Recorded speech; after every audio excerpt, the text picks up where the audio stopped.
I stand here now before the glowing embers of a dying garbage can fire, and I see in them a memory. The flames of judgment. I huddle for warmth alongside others like me, the wayward strangers, all silent in mourning memory. For in a world with no future, what is there to do but remember? And so we recall each day the hour of our reckoning. We remember judgment and the beginning of the end. Our leaders had betrayed us. Their greed and arrogance withdrew them behind the walls of ivory towers and manors, havens from which they decided our fates and hoarded our wealth. When the cost of living surpassed the average income, when the lawmakers held themselves above their mandates, the illusion fell away. Placated indolence gave way to a storm of rage, and so it began. On the first day of unrest did the sky part, and all heard the voices of angels and the heralding sound of golden trumpets, and he rode through in a yawning inferno for all to see, a great and dark champion astride a steed of flames and ash. He held at his side a shield of gold, graven with the holy word, and he held aloft a burning sword of gilded silver. And in a voice like the battle cries of the ages, this he declared unto the world of man. I am the first of four. By his decree do I bring the blight of strife to sunder the union of man. Thrones of all kings shall fall, crowns shall be cast before the Father, and so will every man and woman be stripped of title and honor. All shall be equal in battle, and the earth will wash in blood and tears till naught remains of a single village. So it shall be, for I am called War. For all the anger already in our hearts, the rider's clarion call stirred something primal deep within our very nature. It came first as protests at the door of corporate estates, then at the homes of their government and authorities. Soon it dissolved into chaos and violence without direction, and the common man cast their stones upon the houses of the rich, and their torches to the strongholds of the powerful. Our world fell into an era of chaos and malcontent. Honest work abandoned, riots and looting for survival. The yen, the euro, the dollar, all burned, and with them fell the economy that tied us together. Martial law cracked at the seams with pyramids of power, and their wealth became hollow and meaningless. And the guns of our officers and soldiers turned on their masters. We burned the flags of our former allegiances. The common citizen abandoned civility in favor of personal interest. Those who had never fought a war in their lives took up arms and dismantled the forms of political influence, united only beneath a black banner, bereft of sovereignty. And so, the legacy of human civilization dissolved in a hail of gunfire and the wrath of war, leaving behind nothing but irradiated wreckage and ash. And when the smoke cleared, the few of us left crawled from our shelters to the surface, and we found there a shell of the world that we once knew. On the hour that the last of us emerged, we turned our eyes skyward, and the sky opened, and judgment came once more. From the rift again sounded the voices of angels and golden trumpets, and from the void came a harrowing swarm of flies. Amid the swarm came a frail and black steed, withered to its bones and shallow in its breath, and upon it rode a gaunt man with a mane of white. In his one slender hand he held a divine fruit rotten to its core, and from it wafted the airs of starvation. In his other he held a set of golden scales to weigh the thinning shares, and in the finest whips of breath This he declared unto the world of man. I am the second of 4. By his decree do I bring the blight of hunger. From the loom shall no crop be raised, for your toil of hatred hath salted the earth. Not from the stalks of flesh shall you sustain, for their grass lay trampled and ruined. From what grain sow shall you never reap? From the golden harvest turned to dust in the winds of war, and ever shall the fare of your tamed lands and the winds be denied unto you. So it shall be, for I am called Famine. With this second coming did the people despair, and we foraged for what little food may have weathered the war. All of nature had suffered the devastation of cannon fire, fallout, and debris, for we had been merciless to one another. Only in the farthest reaches from the blast zones, the lesser touched lands along the warpath, did we find the last left to sustain us. The great masses had found shelter too near where the bombs were struck. Most did not survive the trek through Ground Zero. Most succumbed to noxious radiation, and they died whereupon they fell.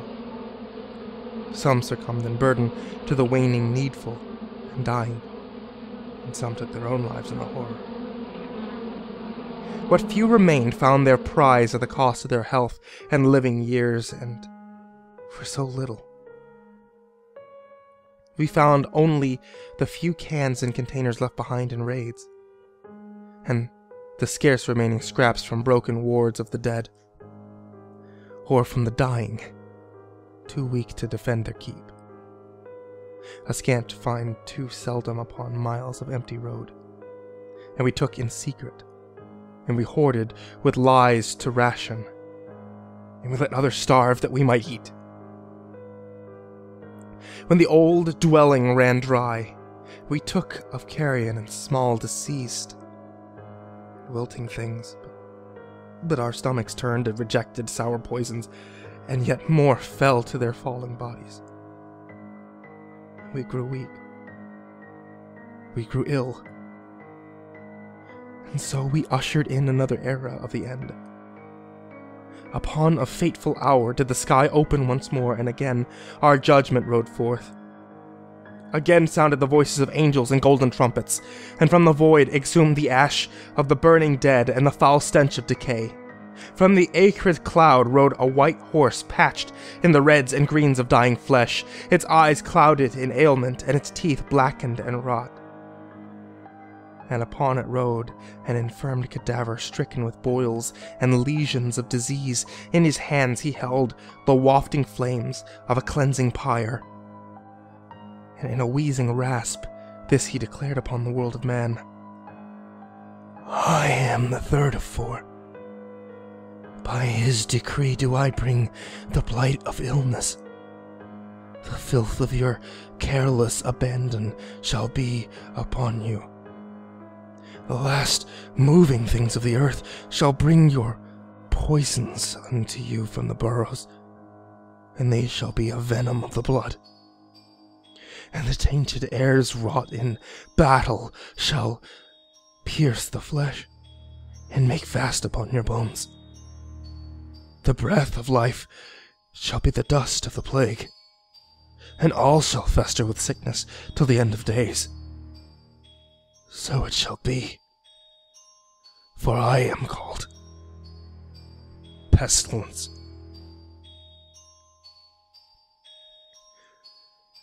That hour marked our descent into the profound and all-encompassing plague. There were no troves of food left to us, and none had the strength left to search. We had settled for nearby rats and insects, and only those our constitutions could withstand. When even those grew too few, more and more resorted to cannibalism. Not a bite without disease, but for longing to settle the twisting pain in our stomachs.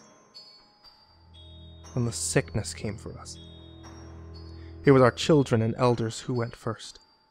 Some were lost to the desperation of hunger, but most were taken by the fever. Though it wasn't long before we envied them. for the deaths were swift and merciful compared to the agony yet to come. Soon it was we who ate who suffered the most. The dead passed through the stomachs of the living, and through those yet living did the infected grow stronger and violent. The fever took hold with a ceaseless itch and a seething burn. There came the sores and pustules, boils, and the stench of necrosis. And the infection twisted and spoiled the flesh, and even the most perverse of meals turned unfit to eat. The vicarious plague claimed the lives of many, and confined yet more to the beds, and few survived. The whole of the world of man fell into decay, so there few were left but the strongest of the young, and for those remaining came the last portent of our judgment. Again did the skies fall open to the void, and again came the sounds of singing angels and golden trumpets. From the void stormed the dark legions of hell and fallen angels, and they did scream and wail their sorrow, and ahead of them rode a pale horse, skinless in face and naked of teeth, and its breath was the white mist of the ether. Upon it sat the Reaper himself, veiled in black robes, and the charred feathers molted from his broken wings. In his one hand did he hold a scythe to harvest the souls of man, and in his other the hourglass of all time, and the sands had since passed. And in a voice whispered from the graves and shadows, this he declared upon the world of man: I am the last of four. By his decree do I bring the blight of your final passing. So shall the consequence of your transgressions be cast upon you in your final years. Every womb shall be barren, every seed hollow of its existence. The meager few shall vanish to the last, and lordship over all the earth shall be taken forever. And from each of the fallen shall their souls be given unto Azrael, and in his hands shall each be delivered to its final rites. So it shall be, for I am called Death. And so as the three horsemen before him. He was true to his words, for not a single child was born, to even the healthiest of us in over 30 years. We've all since grown old and feeble, and another of us falls each day, whisked away to the hereafter by the archangel of death. Among the sickness in our tainted meals, I can only assume that we've survived so long that we might reflect on our sins.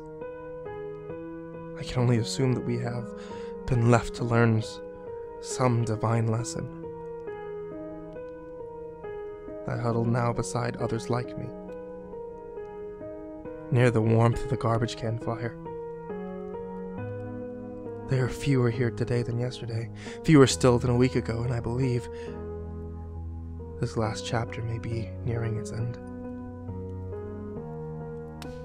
As I see friends and family pass on, I feel myself losing feelings for my loss. I move ever closer to acceptance, and I feel it in my heart now. My time nears too. Perhaps tomorrow some other in my place may recant the story so often told, perhaps. Next week some other may tell our final tale to the sullen faces around this fire. And the rest shall remember it to the end of their days. For in a world without a future, what else is there to do but remember?